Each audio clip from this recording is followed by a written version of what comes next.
Kasimbayanan program ti PNP para kadagiti nagusar ti droga, illegal droga apo agtultuloy.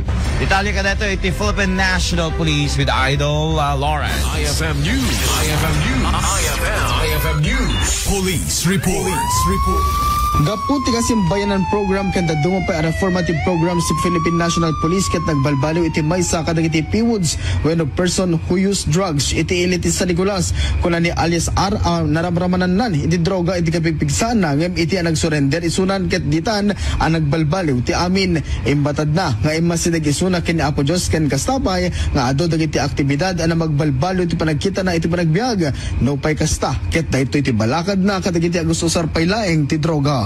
Ilang maibagak sir, handa nga sir kandetan ta amuda nga bakasulti sa lubungan deta sir, uminom dalang ganda alam mo mabarating dyan, dadagam no deta tiliwan dalan no, walaga nga maaktuda ka sir, marigat nga bisyo deta, uminom ka lang makainom ka, maturog ka sulat may advice ko sir. Mainay iti daytoy ket agtultuloy ti programa kasimbayanan kadagiti kayatan nga agbalbaliw anagusar iti kwa iti maipawil a droga. Para iti IFM News, Idol Lawrence Martinez, Tatak, RMN.